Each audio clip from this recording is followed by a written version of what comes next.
Another day, another stack of exchange student applications.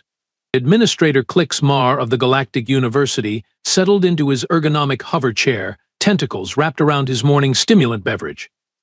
The fluid tasted like disappointment mixed with bureaucracy, but it kept him functional enough to process the endless parade of eager young beings seeking higher education. "Let's see what we have today," he muttered, scanning through the holographic displays. Cephirian honor student, check. Crystalloid prodigy, naturally. Orthan Noble's offspring, of course.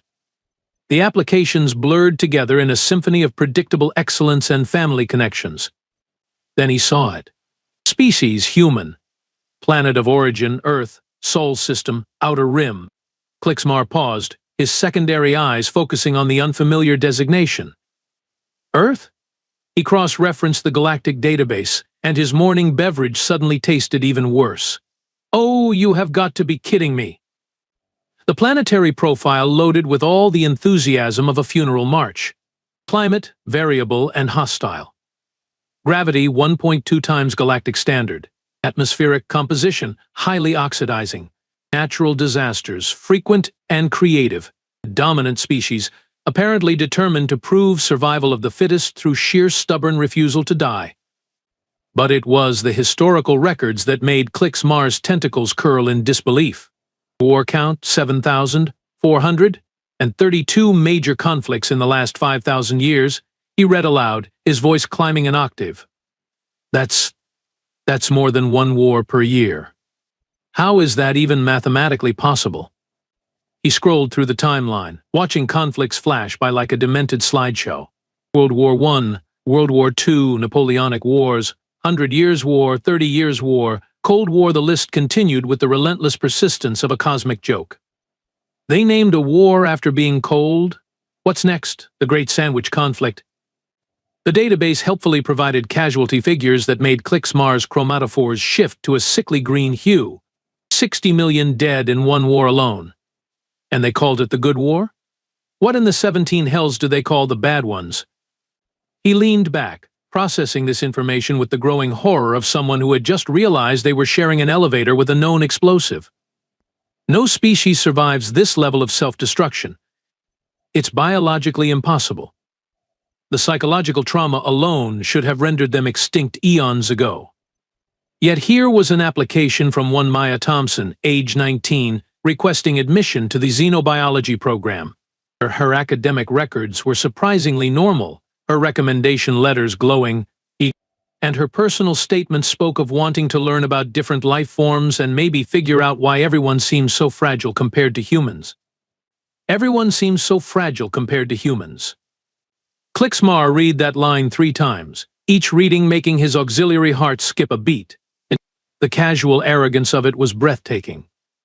Here was a species that had spent millennia perfecting the art of creative destruction, and they thought everyone else was fragile. "This has to be some kind of clerical error," he muttered, pulling up the verification protocols. But no, the application had been processed through proper channels, complete with genetic verification and psychological evaluation. The human was, by all accounts, genuine. He scrolled through Maya Thompson's personal information, looking for red flags. Born in a place called Detroit, which the database unhelpfully tagged as economically challenged urban environment with elevated crime statistics. Hobbies included something called rock climbing, which appeared to involve scaling vertical surfaces for fun, and contact sports, which sounded ominous in ways that made his translator circuits spark. "They climb rocks. For entertainment," Klix Mar said to his empty office. "A species that has spent 5,000 years perfecting warfare climbs rocks when they're bored." The financial aid section nearly made him fall out of his chair. Maya Thompson was requesting a standard student loan to cover tuition and living expenses. She had listed her family's annual income in what appeared to be their local currency, and after conversion, it came out to roughly what a galactic university janitor might earn in a slow month. So not only are they indestructible war machines, they're also poor, he observed. Wonderful. Just wonderful. The smart thing to do would be to reject the application, file it under species too dangerous for educational environment, and move on to safer prospects. The insurance alone would be astronomical. What if she accidentally killed someone during orientation? What if her mere presence triggered some kind of post-traumatic stress response in the other students? But then again, Klixmar found himself genuinely curious. In his 47 years of academic administration, he had never encountered a species quite like this. The scientific value alone could justify the risk. Plus, if she somehow survived the application process, she might actually provide some insight into how a species could be so catastrophically self-destructive and yet still manage to produce functional university students. Besides, he said, reaching for his approval stamp, what's the worst that could happen? The words hung in the air like a challenge to the universe itself. Klixmar paused, stamp hovering over the application, suddenly aware that he might be making the kind of decision that future administrators would study as a cautionary tale. Then he shrugged and brought the stamp down with a decisive thunk. Approved. Maya Thompson, welcome to Galactic University. May the cosmos have mercy on us all. 3 weeks later, Maya Thompson arrived at Galactic University with the kind of punctuality that suggested either exceptional organization or military conditioning. Given her species' history, Klixmar suspected the latter. She appeared in his office doorway at precisely 1400 hours, clutching a datapad and wearing what he assumed was formal human attire. "Hi there, I'm Maya," she announced with the kind of cheerful energy that made Klixmar's tertiary nervous system twitch. "I brought my medical records like you requested. Fair warning, though, it's kind of a thick file." Kind of thick turned out to be the understatement of the galactic cycle. The datapad she handed over contained what appeared to be a comprehensive documentation of human durability testing disguised as a childhood medical history. Klixmar activated his privacy screens and settled in for what he assumed would be a routine review. Standard vaccinations, perhaps a few minor injuries, maybe an appendectomy if the species was particularly unlucky. He opened the first entry and immediately regretted every life choice that had led him to this moment. Age 3. Fractured left radius and ulna after falling from playground equipment. Treatment, cast for 6 weeks, full recovery expected. Klixmar blinked at the screen. Playground equipment? They have equipment designed for children that breaks bones? He scrolled down. Age 4. Concussion from collision with stationary object during recreational running. Treatment, observation for 24 hours, cleared for normal activities. Normal activities, he repeated slowly. At age 4. After brain trauma. The entries continued with the relentless consistency of a cosmic horror novel. Age 5 brought a dislocated shoulder from something called monkey bars, which sounded like equipment designed by sadists. Age 6 featured stitches from a bicycle accident, because apparently humans had invented wheeled death traps for their offspring to navigate. Age 7, second-degree burns on right hand from touching hot stove. Patient stated curiosity about temperature. Treatment, topical ointments, bandaging, safety lecture apparently ignored. Klixmar paused his reading to check Maya's current condition. She sat across from his desk, looking perfectly intact, despite having survived what appeared to be a childhood spent in active combat with her environment. She was even smiling, which struck him as either admirable resilience or concerning brain damage. "The bicycle accidents," he said carefully. "How many are listed here?" "Oh, just 4 or 5 major ones." Maya replied with a shrug that would have been casual if it weren't attached to someone whose medical history read like a trauma surgeon's nightmare. "Most kids crash their bikes a few times learning to ride. It's pretty normal." Normal. She kept using that word. Klixmar returned to the records with growing fascination and horror. Age 8. Fractured tibia from tree climbing expedition. Age 9. 12 stitches from attempting to pet unfamiliar animal. Age 10. Severe allergic reaction to bee sting during outdoor exploration. "You were stung by a venomous insect and nearly died," he observed. "Well, yeah, but we figured out I was allergic, so now I carry an EpiPen." Problem solved. Maya's cheerful pragmatism was starting to make Klixmar's eye twitch. He continued reading, each entry more alarming than the last. A broken wrist from skateboard experimentation. A sprained ankle from improper landing during trampoline use. Something called food poisoning from questionable cafeteria selection. "Your educational institutions serve poisonous food?" "Not on purpose," Maya said. as if that clarification somehow made it better. School lunch just isn't great. You build up immunity after a while. Build up immunity to poison, served to children. Klixmar set down the datapad and pulled up comparative medical records from other species. The average Zephyrian student's medical history consisted of routine health maintenance and perhaps one minor injury over their entire educational career. Crystalloids rarely suffered anything more serious than optical recalibration. Even the notoriously clumsy bloblings had medical files that looked positively sterile compared to this catalog of human destruction. "Let me understand this correctly," he said, his voice climbing toward panic frequencies.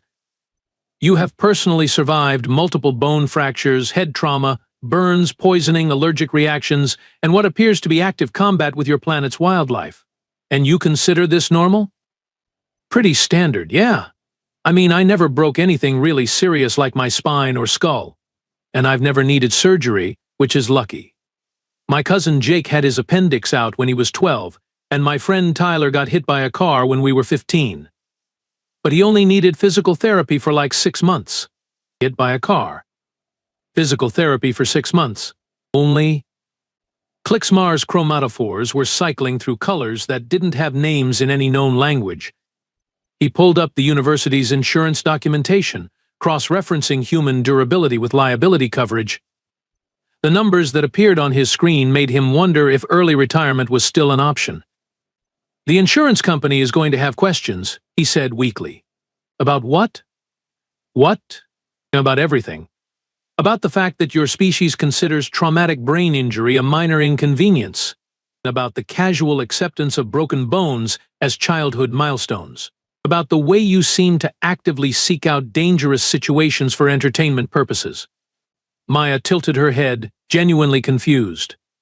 "But we heal up fine. See?" She rolled up her sleeve to show a faint scar along her forearm. 18 stitches from a glass cut when I was 13. Good as new? Good as new.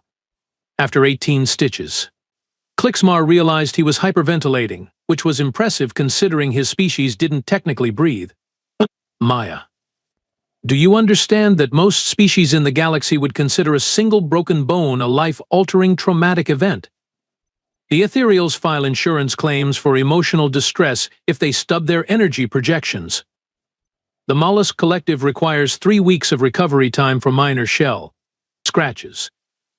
"Huh," Maya said, processing this information with the same mild interest she might show for weather reports.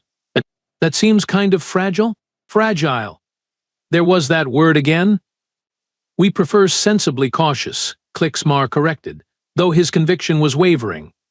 Looking at Maya's medical records, he was starting to wonder if the rest of the galaxy had been playing life on easy mode while humans had apparently been beta testing the extreme difficulty setting. He closed the medical file with trembling appendages. "Maya, I need you to promise me something.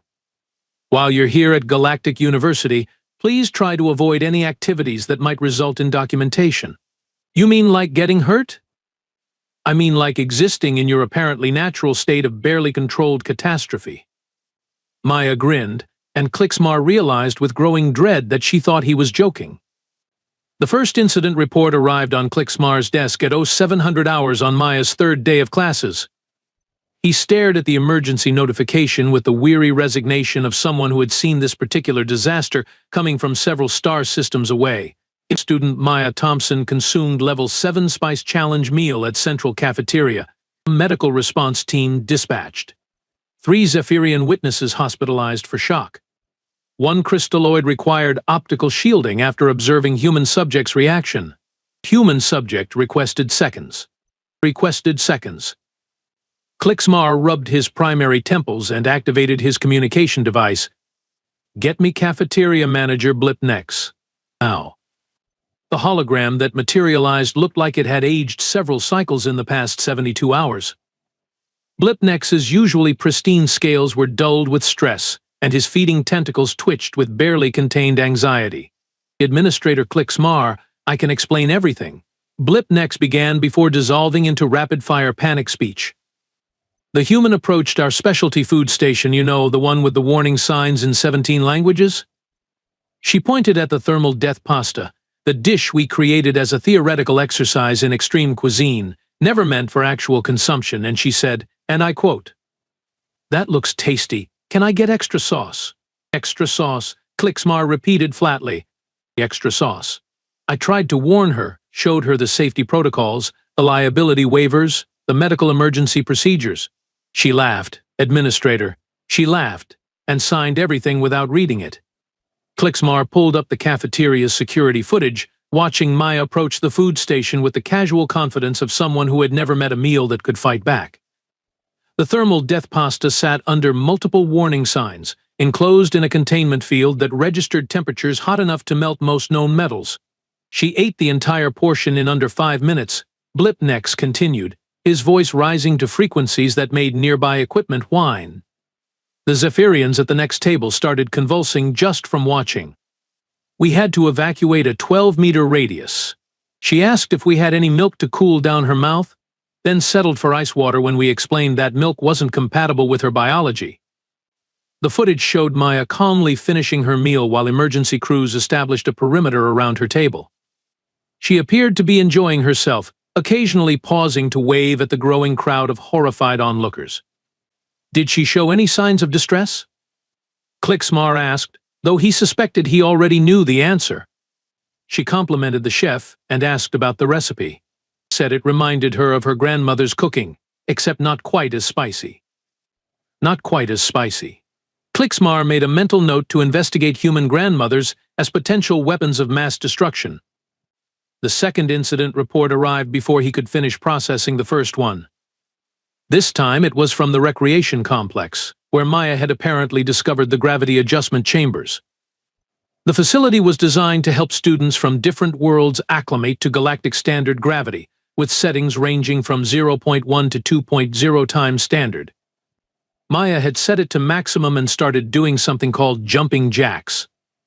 The structural integrity alarms activated after she had been exercising for 20 minutes, Recreation Director Flubmar reported via emergency transmission. We thought there was a seismic event. Turns out it was just one human doing cardiovascular exercise. She asked if we could increase the gravity setting because 2 times standard was a bit light for a proper workout. A bit light. For a proper workout. By the end of Maya's first week, Klicksmar's incident report files had expanded to the point where they required their own dedicated storage system. Maya had somehow managed to accidentally break the atmospheric adjustment chamber by breathing too enthusiastically during what she called a light jog. The machine wasn't designed to process the oxygen consumption rates of a species that could apparently survive in hostile environments through sheer lung capacity. Terrify the botanical studies class by correctly identifying which plants were poisonous by smell alone, then casually mentioning that humans often consumed many of these deadly plants as recreational snacks.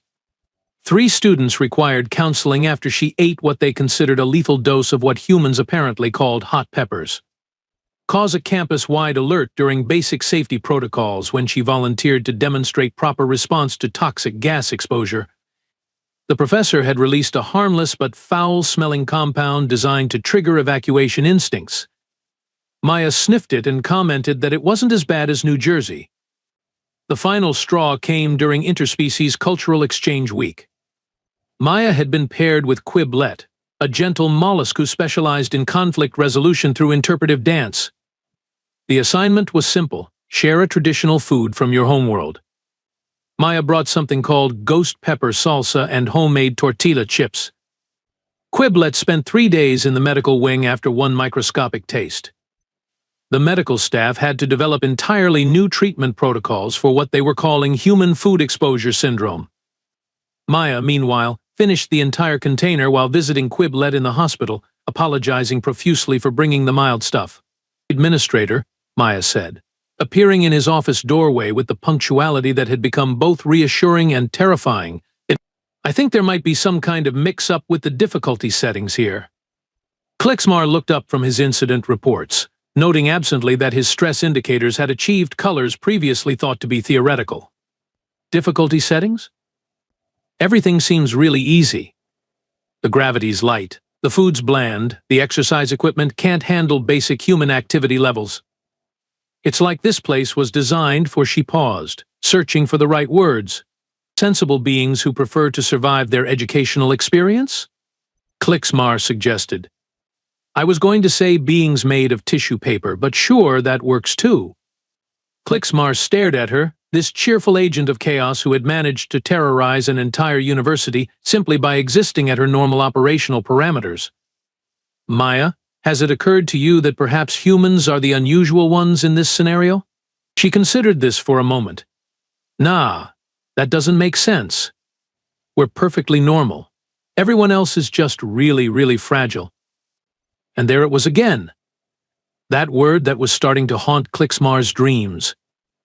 He reached for his emergency medication and wondered if the university's insurance policy covered nervous breakdowns in academic administrators. The emergency alert that shattered Klixmar's peaceful morning came from the physical education complex, was accompanied by seismic readings that suggested either a minor earthquake or the complete structural failure of the gymnasium. Given recent events, he suspected it was probably Maya Thompson doing something humans considered normal. He arrived at the P complex to find it surrounded by emergency vehicles, medical personnel, and a crowd of students who appeared to be suffering from various degrees of shock. Professor Grim Knock, the facility's head of physical assessment, stood in the center of the chaos looking like someone who had just witnessed the heat death of the universe. What happened? Klixmar demanded, though part of him really didn't want to know. The human happened, Grim Knock replied in the flat tone of someone whose worldview had recently been shattered and reassembled incorrectly. She took her mandatory fitness assessment. Klixmar's primary heart sank. Please tell me she at least tried to hold back. She said she was going easy because she didn't want to show off. Grim Knock gestured toward the gymnasium doors, which were currently sealed with emergency containment barriers. She broke the strength measurement device. Not damaged, administrator. Broke. The machine that's designed to measure the lifting capacity of heavy gravity species? She exceeded its maximum settings while apologizing for being out of shape. Of course she was out of shape. Klixmar pushed through the crowd to get a better view of the damage. Through the reinforced windows, he could see the remnants of what had once been the university's pride and joy, a comprehensive fitness assessment system capable of measuring the physical capabilities of over 300 known species. The strength measurement platform looked like it had been hit by a small meteor. The endurance monitor was displaying error messages in languages that hadn't been used since the Galactic Dark Ages. Something that might have once been the agility course was now twisted into shapes that violated several laws of physics. She started with the basic strength assessment, Professor Grim Knock continued, his voice taking on the distant quality of someone recounting a traumatic event. The machine asked her to grip the sensors and apply gradual pressure. She squeezed gently, according to her own description, and the feedback sensors exploded. Exploded? Literally exploded. Sparks, smoke, the whole spectacle. We had to evacuate the first 2 rows of spectators. She asked if she should try again with her other hand. Klixmar rubbed his temples, feeling a headache developing in organs he wasn't entirely sure he possessed. What about the endurance test? She ran for 2 hours straight. Not jogged, administrator. Ran. At a pace that would be considered sprinting for most species. The machine kept increasing the difficulty, trying to find her limits. She started chatting with other students while running, asking about their majors and whether anyone wanted to grab lunch afterward. Through the window, Klixmar could see scorch marks on the running track where the treadmill had apparently given up and caught fire. And the other students? 14 required medical attention for shock. 6 more needed psychological counseling after she mentioned this was light exercise compared to her morning routine back home. The ethereal exchange student dissipated entirely and had to be reconstituted in the medical bay. The crowd around them was growing, drawn by a mixture of morbid curiosity and the kind of fascination usually reserved for natural disasters. Klixmar could hear whispered conversations in a dozen languages, all variations on the same theme: what kind of species produces beings like this? The flexibility assessment. Grim Knock continued, was when things got really disturbing. She completed positions that our medical staff assured me were anatomically impossible for vertebrate species. When we explained that most beings couldn't bend that way without serious injury, she offered to teach yoga classes. Yoga classes. As if the university needed more ways for Maya to accidentally hospitalize her fellow students. Sir, a medical technician approached, clutching a data pad with shaking appendages. We've completed the analysis of the human's performance metrics. You're going to want to see this.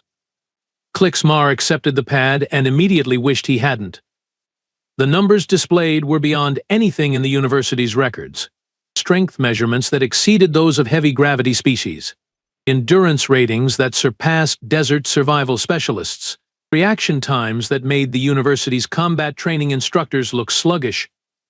According to these readings, the technician continued, the human was operating at approximately 60% of her maximum capacity. She mentioned she's been slacking off lately due to her studies. Slacking off. At 60% capacity, while breaking equipment designed to challenge the galaxy's most physically capable species. There's more, Professor Grimnock added, his voice barely above a whisper. After she finished the assessment, she asked if we had any real challenges. Said this reminded her of elementary school P class, except easier and with less running. Less running. In elementary school. Klixmar stared at the devastated gymnasium, then at the growing crowd of traumatized students and faculty, then at his data pad full of impossible numbers. In the distance, he could hear Maya's cheerful voice asking someone if they knew where she could find a good place to exercise since the gym was temporarily closed for repairs. Cancel all my appointments, he told his assistant. Call an emergency staff meeting. Full faculty, all department heads, and someone from the insurance company. What should I tell them the meeting is about? Klixmar looked once more at the wreckage that had once been their state-of-the-art fitness facility, destroyed by one human who considered herself out of shape. Tell them we need to discuss whether our species classifications might need some serious revision. And ask someone to look into the possibility of relocating Maya Thompson to a planet with higher gravity. And for everyone's safety. As he walked away, he could hear Maya in the distance, apparently having found some maintenance stairs to climb. She was taking them 3 at a time while humming something she called Eye of the Tiger, whatever that meant. The emergency staff meeting was scheduled for 1400 hours. Klixmar had a feeling it was going to be a very long day. The emergency staff meeting had barely concluded when Professor Tixnell from the Extreme Survival Studies Department burst into Klixmar's office, clutching a grading pad like it contained the secrets of the universe. Administrator, we have a situation, Tixnell announced, his usually composed demeanor cracked around the edges. It's about the human student. Klixmar didn't even look up from his incident reports. What did she break this time? Nothing. That's the problem. Tixnell set his grading pad on the desk with trembling appendages. She's excelling. Excelling in ways that are making my other students question their life choices. This was unexpected. Klixmar finally looked up, noting that Tixnell appeared to be suffering from some form of existential crisis. Excelling how? She's taking my advanced survival under extreme conditions course. It's designed to be the most challenging class in the curriculum. We simulate deadly scenarios that would eliminate most species within minutes. The course has a 70% dropout rate. And she treats every scenario like it's a casual afternoon activity. Yesterday's simulation involved surviving in a toxic atmosphere with limited oxygen and hostile wildlife. The other students were strategizing, calculating, trying to minimize risk. Maya Thompson walked directly into the most dangerous area, befriended the hostile wildlife, and used the toxic plants to create a water purification system. Klixmar blinked. She befriended hostile wildlife? Apparently, the simulated predators reminded her of something called neighborhood dogs back home. She said they just needed proper introduction etiquette. Tixnell pulled up the simulation footage on his pad. Look at this. While other students are hiding and conserving resources, she's essentially having a picnic in a death zone. The footage showed Maya sitting cross-legged in what appeared to be an alien hellscape, surrounded by creatures that looked like they'd been designed by a committee of nightmares. She was hand-feeding them something she'd crafted from the local flora while chatting with them like old friends. She scored a perfect evaluation, Tixnell continued. Not just survived, administrator. thrived. She asked if we had any harder scenarios because this one was pretty basic compared to summer camp. Summer camp. Of course, humans sent their young to survival training disguised as recreation. The other students are requesting transfers, Tixnell added. Not because they're failing, but because Maya's casual competence is making them realize their species might not be as evolved as they thought. 3 Zephyrians filed formal complaints about unrealistic performance expectations set by the human baseline. Klixmar rubbed his temples. What do you mean, human baseline? She keeps mentioning that she's not even good at outdoor stuff compared to her friends back home. Says her sister is the real survival expert in the family because she went to something called military school and her brother does extreme sports professionally. Military school. Extreme sports. Professionally. Professor, I need you to be very honest with me. In your expert opinion, how would an average human perform in our most challenging survival scenarios? Tixnell considered this question with the gravity it deserved, based on Maya's performance and her repeated insistence that she's not particularly outdoorsy. I believe an average human could probably teach my advanced courses. A human survival expert could likely colonize hostile planets as a weekend hobby. Klixmar stared at the simulation footage, thus watching Maya construct what appeared to be a functional shelter from toxic materials while the simulated wildlife brought her useful supplies. She's building a sustainable habitat in a scenario designed to kill students within 3 hours. She's planning to stay for the weekend because the sunset looks nice from here. The sunset, in a toxic death simulation, looked nice.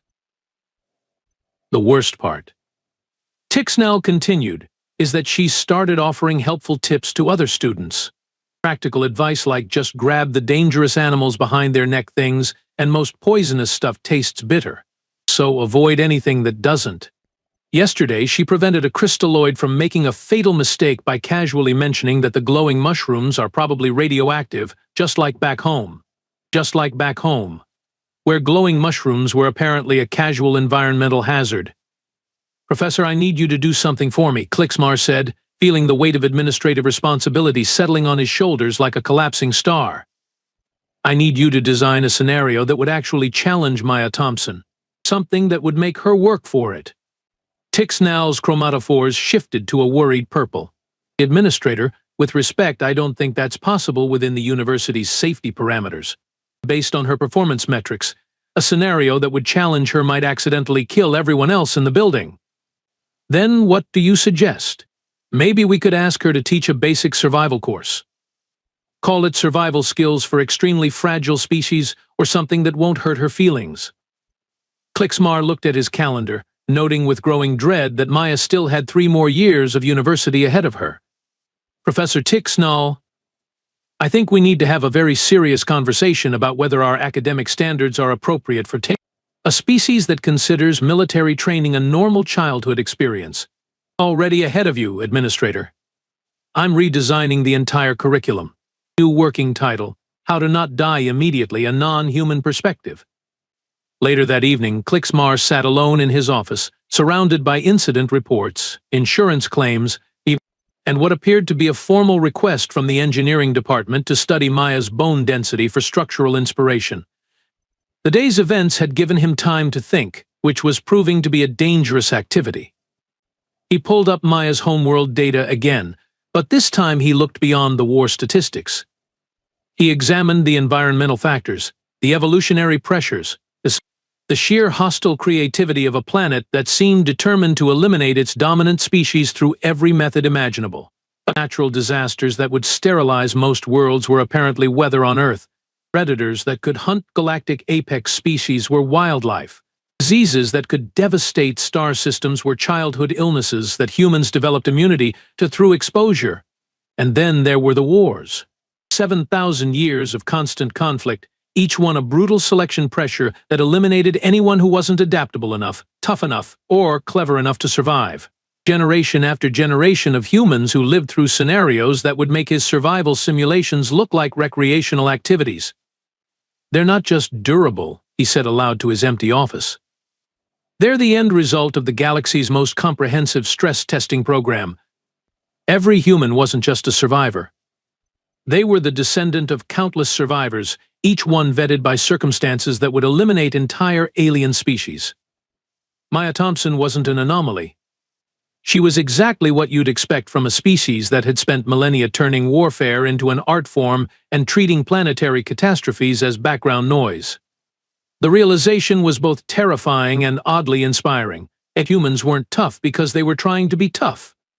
They were tough because anything softer had been edited out of their gene pool by 5,000 years of enthusiastic natural selection. Klixmar leaned back in his chair, finally understanding why Maya kept calling everyone else fragile. From her perspective, they probably were. The rest of the galaxy had evolved on relatively peaceful worlds with stable climates and reasonable predators. Humans had evolved in an environment that considered reasonable to be a sign of weakness. "Well," he said, reaching for his approval stamp one more time, "if you can't beat them, you might as well learn from them." He pulled up the paperwork for Maya's request to start a human cultural exchange program. Something about teaching basic life skills to interested students. Given what he'd learned about human basic anything, it would probably revolutionize the university's approach to education, or accidentally create the galaxy's most terrifying academic institution. Either way, it was going to be interesting. He stamped the approval and settled back to wait for the next inevitable disaster. After all, Maya still had 3 years of university left, and she'd mentioned something about her younger siblings applying for next semester. The galaxy, Klixmar reflected, was about to get a lot more exciting, whether it was ready or not. The end.